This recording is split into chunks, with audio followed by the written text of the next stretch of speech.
Hoy vamos a leer un versículo, bueno, un pasaje, mejor dicho, en el que creo que nos vamos a sentir identificados todos, porque de una u otra manera todos hemos pasado por algo similar o estamos pasando. Vamos a ir al Evangelio de Juan. Ya sabéis que estamos finalizando el Evangelio. Ya estamos en el último capítulo, después de unos cuantos meses, años diría yo, estudiando este Evangelio tan bonito. Ya se acerca el final. Y vamos a leer los versículos del 1 al 14 del Evangelio de Juan, capítulo 21. Voy a leerlo en castellano y después lo leeré en euskera. Así es como dice la palabra en Juan 21, del 1 al 14. Después de esto, Jesús se manifestó otra vez a sus discípulos junto al mar de Tiberias, y se manifestó de esta manera. Estaban juntos Simón Pedro, Tomás, llamado Dídimo, Natanael, el de Caná de Galilea, los hijos de Zebedeo y otros dos de sus discípulos. Simón Pedro les dijo: «Voy a pescar». Ellos le dijeron: «Vamos nosotros también contigo». Fueron y entraron en una barca y aquella noche no pescaron nada. Cuando ya iba amaneciendo, se presentó Jesús en la playa, mas los discípulos no sabían que era Jesús. Y les dijo: «Hijitos, ¿tenéis algo de comer?» Y le respondieron: «No». Él les dijo: «Echad la red a la derecha de la barca y hallaréis». Entonces la echaron y ya no la podían sacar por la gran cantidad de peces. Entonces aquel discípulo, a quien Jesús amaba, dijo a Pedro: «Es el Señor». Simón Pedro, cuando oyó que era el Señor, se ciñó la ropa, porque se había despojado de ella, y se echó al mar. Y los otros discípulos vinieron con la barca, arrastrando la red de peces, pues no distaban de tierra, sino como 200 codos. Al descender a tierra, vieron brasas puestas y un pez encima de ellas, y pan. Jesús les dijo: «Traed de los peces que acabáis de pescar». Subió Simón Pedro y sacó la red a tierra, llena de grandes peces, 153. Y aun siendo tantos, la red no se rompió. Les dijo Jesús: «Venid, comed». Y ninguno de los discípulos se atrevía a preguntarle: «¿Tú quién eres?», sabiendo que era el Señor. Vino pues Jesús y tomó el pan, y les dio, y asimismo del pescado. Esta era ya la tercera vez que Jesús se manifestaba a sus discípulos, después de haber resucitado de los muertos. Amén. En euskera dice así el pasaje. Geroxeago, berriro agertu zitzaien Jesus bere ikasleei Tiberiades aintzira ertzean.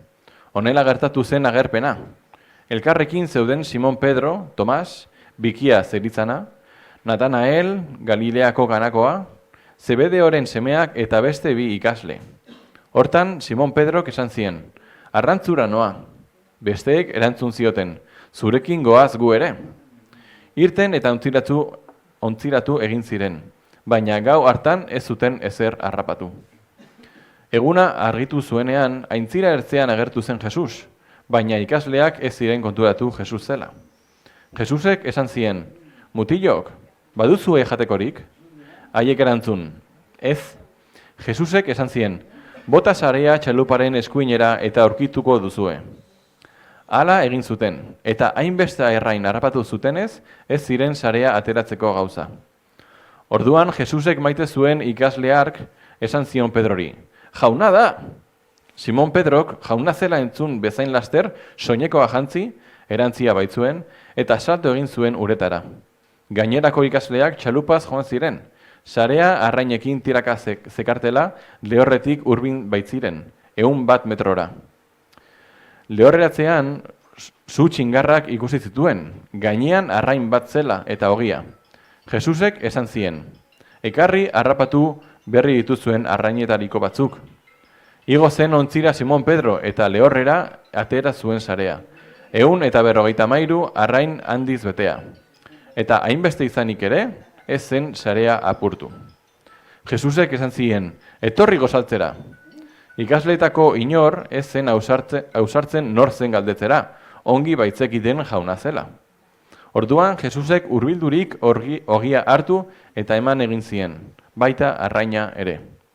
Hirugarren aldia zen hau, Jesus hildakoen artetik biztu ondoren, bere ikaslei agertzen zitzaiena. Amén. Esto que acabamos de leer es la sucesión de lo que vimos la semana pasada, que el pastor Carlos John nos habló acerca de ese pasaje, ¿no? En el que Jesús tenía un encuentro personal con sus discípulos, se les aparecía por segunda vez, y entre ellos Tomás, al que llamamos el incrédulo, donde mete sus dedos en las llagas, en las heridas de sus manos y de su costado, y comprueba que efectivamente ese es Jesús, el que ha resucitado, el Dios. Y aquí nos encontramos cuando, después de haber sucedido eso, se vuelve a aparecer a sus discípulos, concretamente a 7 de ellos. Aquí nos menciona quiénes son. Y se presenta en un lugar muy especial. Cuando nos dice el evangelista, el mar de Tiberias, puede parecernos un lugar nuevo, un lugar que no conocemos. Pero si nos ponemos a investigar, el mar de Tiberias es el mar de Galilea. Galilea sí nos suena, ¿verdad? Es una región donde Jesús tuvo gran actividad a la hora de hacer sus milagros. Y de hecho, en ese mismo mar, en el mar de Galilea, fue donde Jesús comenzó su ministerio. En Marcos 1, del 14 al 15, vemos cómo Jesús comienza su ministerio en el mar de Galilea, predicando el Evangelio y llamando al arrepentimiento a las personas. Pero no solo eso, sino que también ahí fue, en ese mar, en esa orilla, donde llamó a 4 de ellos a ser sus discípulos. 4 de estos, los hijos de Zebedeo, a Pedro y a Andrés. Los llamó a que le siguieran, dejaran las redes y le siguieran. Y no solo eso, sino que en ese mar hizo gran cantidad de milagros. Entre ellos, la alimentación de los 5.000.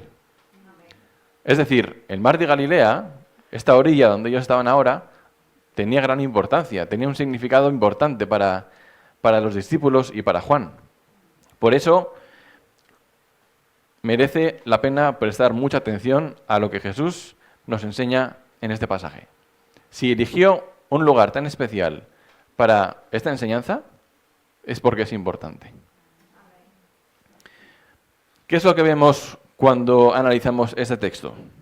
Pues en los primeros versículos, en los versículos del 1 a 3, vemos que los discípulos estaban esperando a que anocheciera para lanzarse al mar y ponerse a pescar, porque es el mejor momento para salir a pescar. Si vamos unos capítulos antes, en el Evangelio de Juan, cuando Jesús se le aparece a María Magdalena, le dice que va a ir a esperar a sus discípulos en Galilea, que se encontrará con ellos allá en Galilea. Entonces, mientras están esperando a que Jesús venga y tenga un encuentro con ellos no deciden estar de brazos cruzados sin hacer nada, simplemente esperando a que les llueva maná del cielo. Ellos se ponen manos a la obra. No se ponen a predicar, pero se ponen a trabajar. Esta espera que ellos están teniendo es una espera activa. No les vemos, lo que digo, de brazos cruzados. Decidieron que mientras esperaban a Jesús, seguirían haciendo lo que llevaban años haciendo, que es pescar. Pero a pesar de llevar años haciéndolo, vemos que no tuvo gran resultado el esfuerzo que hicieron ellos. Durante toda la noche, estoy seguro que lanzaron decenas de veces la red al agua y no sacaron nada, ni un solo pez. Cuando Jesús les pregunta si tenían algo de comer, dijeron que no tenían nada. No es que tuvieran poco, no tenían nada.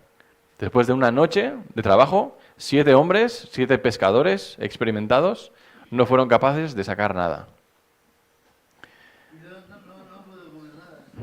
No comieron nada ahí, pero luego sí desayunaron. ¿Por qué? ¿Por qué creéis que no sacaron nada los discípulos aquella noche? ¿Era porque la red estaba rota? ¿Era porque no habían elegido bien el lugar? ¿Era porque algo había salido mal? Pues no, Martín, no era porque la red estuviera rota. Era porque Dios no quiso que pescaran nada esa noche. Porque tenía algo especial preparado para ellos. El hecho de que ellos no pescaran nada durante esa noche hace todavía más maravilloso el milagro que sucede al amanecer con Jesús. A pesar de todo ello, a pesar de que no sacaron nada durante toda la noche, los ánimos de los discípulos no decayeron. Ellos siguieron lanzando la red, esperando que en algún momento habría fruto, habría algún pescado en la red. ¿Qué pasa después? En los siguientes versículos, justo nos encontramos con que Jesús se aparece a los discípulos. En ese momento es cuando Jesús entra en escena y les dice a los discípulos, ¿tenéis algo de comer? Dicen que no. Entonces Jesús les dice, echad la red a la derecha y hallaréis. Imaginaros 7 hombres, adultos, experimentados pescadores, toda la noche pescando, no sacan nada. Y un hombre desconocido en la orilla les dice que echen la red otra vez, que van a sacar algo. Y no solo sacan algo, sino que sacan la red tan llena que fue un milagro que no se rompiera. Estaba a rebosar esa red. ¿Qué aprendemos de esto? Aunque ellos no sabían que era Jesús el que les había dicho eso, tomaron la decisión de obedecer a esa persona, de obedecer a Jesús. Y eso fue lo que cambió la situación. Inicialmente, ellos fueron a salir a pescar para sacar algo para comer, para cenar, para vender, lo que sea. Pero no contaban con la presencia, no contaban con la ayuda, no contaban con la presencia de Dios en sus vidas. En cambio, en esta ocasión, hicieron caso a lo que Jesús les había dicho. ¿Y qué hicieron? Fueron bendecidos. Fueron premiados con esa abundancia gracias a esa fe obediente que ellos tuvieran. Porque cuando los discípulos deciden echar por el lado derecho la red, no están simplemente haciéndole caso a un desconocido en la playa. Están teniendo fe en que esa tirada de red es la definitiva, es la que traerá resultados. Por eso, la actitud que vemos aquí en estos discípulos es una fe obediente. Y esto podemos verlo reflejado también en historias del Antiguo Testamento. Cuando vamos al Antiguo Testamento, a los libros de Reyes, vemos, por ejemplo, el ejemplo del rey Saúl. El rey Saúl fue el primer rey de Israel, a quien Dios bendijo, a quien Dios ungió a través de Samuel, y por quien se suponía que el pueblo de Israel iba a ser una gran nación. Sin embargo, durante muchos años, Saúl estuvo pegado a Dios, tuvo a Dios como pilar central de su vida. Pero llegó un momento en el que decidió alejarse de él, dejar de obedecerle, y ahí fue cuando vino la debacle de su vida. Ahí fue cuando Dios ya dijo, no eres más digno de ser el rey de Israel. Fue cuando Saúl decidió dejar de obedecer a Dios, cuando dejó de ser bendecido. Lo mismo vemos con el profeta Jonás. Todos sabemos lo que pasó con Jonás. Dios le mandó que fuera a Nínive a predicar para que esa gente, los ninivitas, pudieran recibir el mensaje del Evangelio. Sin embargo, Jonás, como no le gustaban los ninivitas porque les tenía odio, decidió irse en dirección contraria, desobedecer a lo que Dios le había dicho directamente. ¿Y qué pasó? Que tanto él como los hombres de la tripulación del barco sufrieron grandes consecuencias. Finalmente, durante los 3 días que pasó Jonás en el vientre del pez, fue cuando reflexionó y dijo, verdaderamente debo ser obediente a Dios.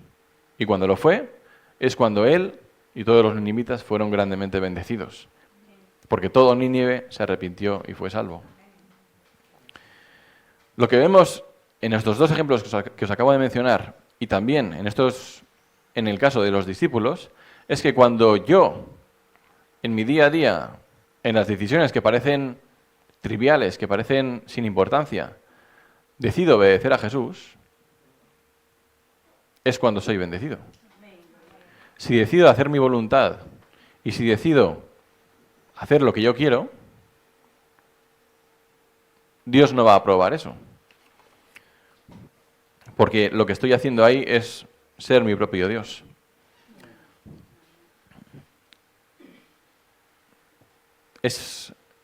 Yo creo que todos somos conscientes, ¿no?, de que hay ocasiones en las que, a pesar de conocer la voluntad de Dios para nuestras vidas,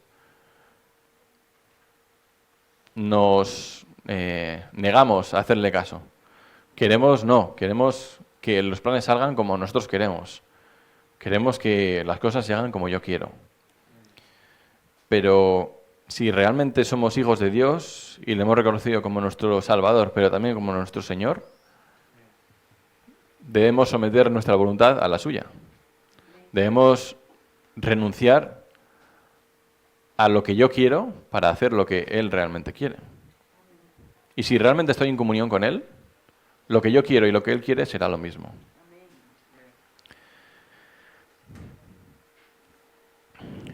Hemos visto la espera activa de los discípulos, también hemos visto que tuvieron una fe obediente, y finalmente lo que vemos en los siguientes versículos, del 7 a 14, es que esa bendición, esa fe obediente, trae una bendición abundante.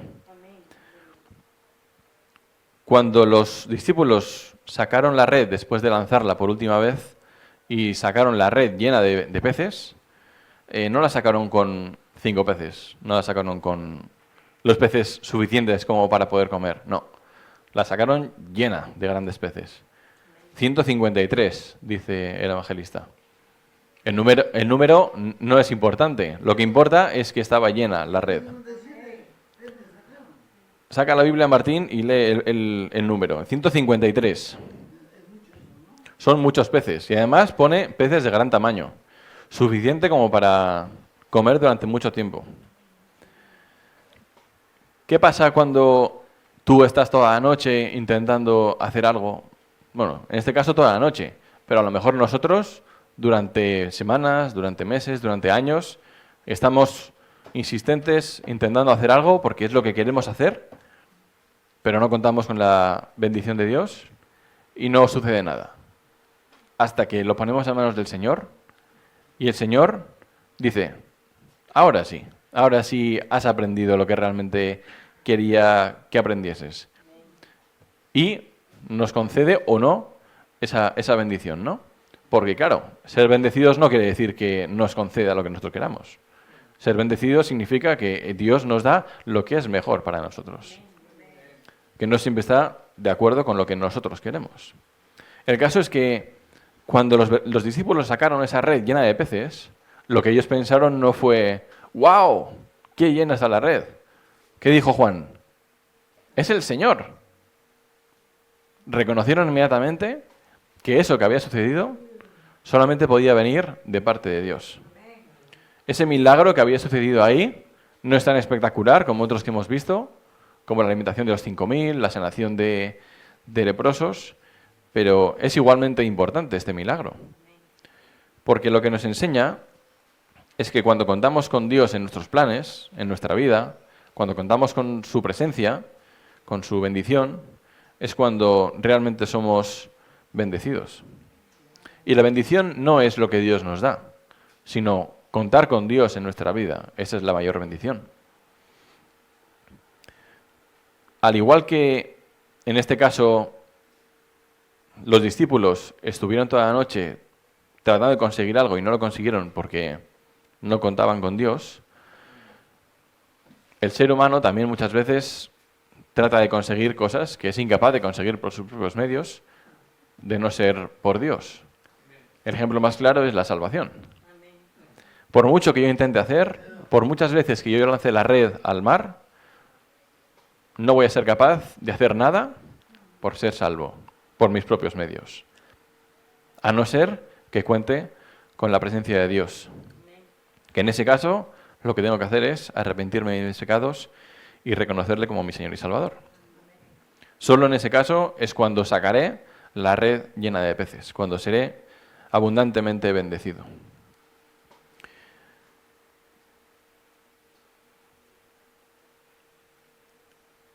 Nuestra tendencia como seres humanos creo que no soy el único, es tratar de conseguir las cosas por mis propios medios. Hay personas a las que se les hace increíblemente fácil, sencillo, contar con Dios para todo. Hay personas que tienen esa sensibilidad de ponerlo todo siempre en manos de Dios. Como ejemplo, aunque no está aquí, pongo a mi mujer Maylin. Ella constantemente, siempre, en casa, está orando todo el día, poniendo mogollón de asuntos que le influyen a ella o que no, en manos de Dios. A mí personalmente, ella es un ejemplo para mí a seguir, porque no todos tenemos esa facilidad. Algunos tenemos que hacer el esfuerzo de depender de Dios, de dejar nuestro ego a un lado. Pero lo que es innegable es que, por norma general, el ser humano trata de conseguir las cosas por sus propios medios. Trata de ser autosuficiente, trata de ser independiente, pero hay cosas que somos incapaces de conseguir. Hasta que contamos con la presencia de Dios en nuestras vidas. Hasta que ponemos esa situación, hasta que ponemos ese asunto en manos de Dios, nada sucede. Pero cuando lo hacemos, vemos una respuesta. En ocasiones la respuesta puede ser afirmativa, pero también puede ser negativa. Sea cual sea la respuesta, viene de parte de Dios y es una bendición. Por eso es que lo que aprendemos de este versículo, de este pasaje que hemos leído esta mañana, son tres cosas. Mientras esperamos que Jesús regrese, porque lo hará, al igual que Jesús regresó a los discípulos días más tarde, no esperemos de brazos cruzados. Esperemos haciendo lo que Él nos ha mandado que hagamos. Prediquemos el Evangelio, salgamos a las calles, demos buen testimonio, compartamos de su amor con los demás, seamos compasivos, seamos humildes, seamos mansos, seamos amorosos. Vivamos una espera activa, no sentados, sino de pie y en movimiento. Al mismo tiempo debemos estar atentos a su voz para reconocer cuando Él nos habla y saber cuándo debemos obedecerle. Debemos ser humildes para escucharle y obedecerle, dejando de lado nuestro orgullo, nuestra arrogancia, nuestro pecado, para escucharle a Él y hacerle caso y obedecerle en todo. Y por último, si hacemos estas dos cosas, seremos abundantemente bendecidos. Con la salvación, la mayor bendición que podemos tener, pero también, si es su voluntad, con la salvación de otras personas, con la salvación de aquellos a quienes nosotros prediquemos, a quienes sea el Espíritu Santo quien convenza de arrepentimiento y los lleve ante sus brazos. Con esta actitud, hermanos, con esto en mente, vivamos nuestra vida, y más concretamente esta próxima semana, de esta manera.